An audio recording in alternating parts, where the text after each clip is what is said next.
In all honesty, we haven't even spoken about what transpired in New Zealand. It is what it is, done and dusted. I'm a big believer in dealing in what's in the present right now, and obviously this series is very very important. The first home series, for a while. So again, and having some new personnel into the team, some more experienced guys, as well. So it's just a matter of trying to gel together as quickly as possible. As I said, we just came off a Super 50 tournament and get into the groove of T20 and going into international series. So in all honesty, we haven't spoken about what has transpired in New Zealand. You look at it, some of the younger guys have gotten opportunities. When we started off from 2019, I believe.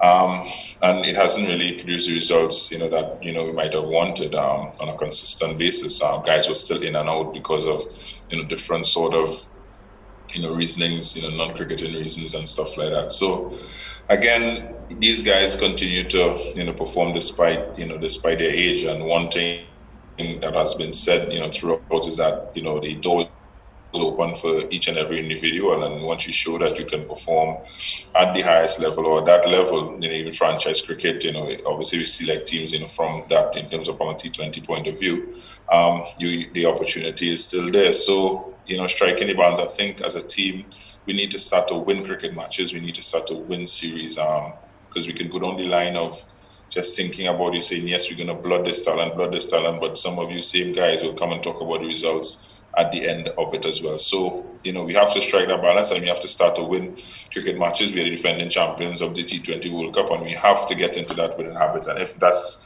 a case of having, a couple extra or more senior guys into the team as well to start that process, then, so be it. Thanks, Wally. Appreciate it. Thanks, Kevin. Gassi Merrick, please proceed. Hey, Keiron, good afternoon, and again, congrats on your recent successes with this Super 50 competition. As far as Coach Phil Simmons recently said in his engagement that this is essentially the beginning of building that World Cup team.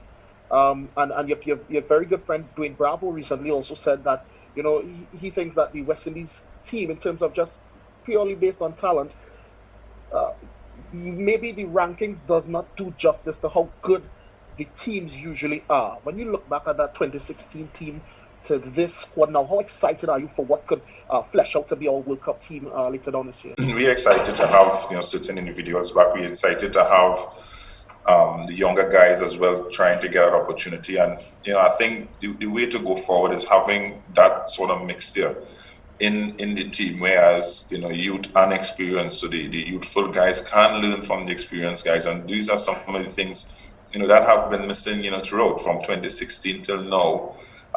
Can we safely say we have put out our best sort of T20 team to go to any series or anything like that? There's always different things happening in the midst of it, so we have to start somewhere, and I think this is the starting point. Again, for us, we have about 18 games plus a whole CPL tournament before the World Cup, so guys can get opportunities and we can see, where we need to be, come October. As the coach said, we still need to win cricket matches while we go through that process, and that's the way we're going. The players around the region who would have felt maybe that they had a shout to be selected in this series. I mean, I know it's not over for them. There's always other opportunities, but what would you say to them, especially some of the younger ones, in terms of continuing to work on their craft, etc.? Continue to work hard and continue to tune out the numbers. From all point of views, every time you get opportunity to play cricket, continue to tune out the numbers and stick your neck above the rest. Sometimes you might feel undone, but when you go and you look yourself in the mirror, the answers is actually going to be there. Have I done enough, or have I done what it takes on a consistent basis, to be on the international team or representing West Indies at this stage? And again, if you're very, very honest with yourself, they will get the answers there and then. But continue to do it. If you have, and you have to pick, guys scoring between 150 to 200 runs all the time, and there's no one sticking out the head. I'm just talking in general. That figure is not comparative. It's just you're talking in general. If no one is scoring 500 runs, 600 runs to say, no, I deserve to be selected. Then again, it boils down to what you think is the best person at that point in time. So guys just need to continue doing that, and the opportunities will present themselves. Like again, young Kevin Sinclair, he has been economical in a few games he would have played in Super 50 last couple of years with the emerging team, even this year as well in CPL. So he gets an opportunity now. So opportunities are there, opportunities are going to come, and things are being seen. So you just continue to do that and try to be as consistent as possible and do what is necessary, and not be walking around saying and doing all these different things with a sense of entitlement when the numbers are there and they're about each and every person. What has been stated over the last couple of days, obviously, I'm sure it would have been a hot topic. You'd have gotten all the answers that is required as it pertains to Chemron. I think he knows exactly what he needs to do.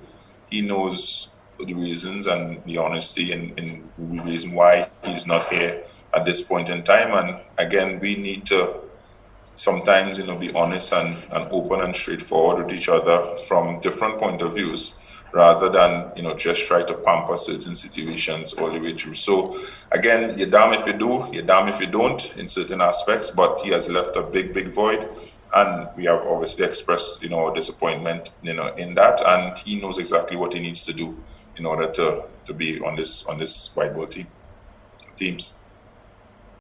If you're talking from a T20 point of view, you'll obviously want consistency from your top four batters, because more opportunities to face most of the deliveries, and the other guys coming in and just trying to have that sort of impetus to finish off the innings or finish off the game. So yes, it's something that's plagued us over a period of time and a period of years, and we're still just trying to strike that balance as to the guys and the personnel that we have or we want to the top of the order. So Simmons and Evan and Gale and Fletcher are the top order batsmen, in this squad here right now.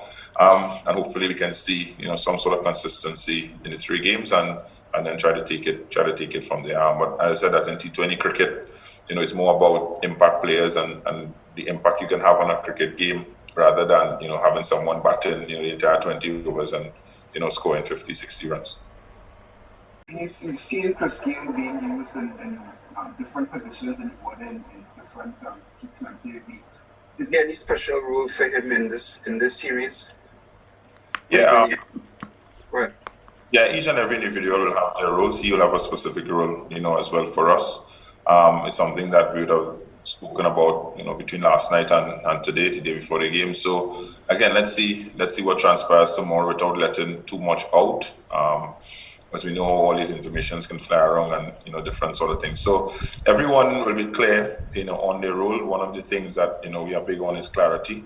And one of the statements, ignorance is not an excuse. So again, we try to dot all the I's, cross all the T's, and each and every individual knows and will know the roles and responsibility of this team. And in terms of that, when you go out and to perform the role and responsibility, after that you'll be accountable in terms of what has transpired on the cricket field or not. So that's the motive we have set, and hopefully that works and things works out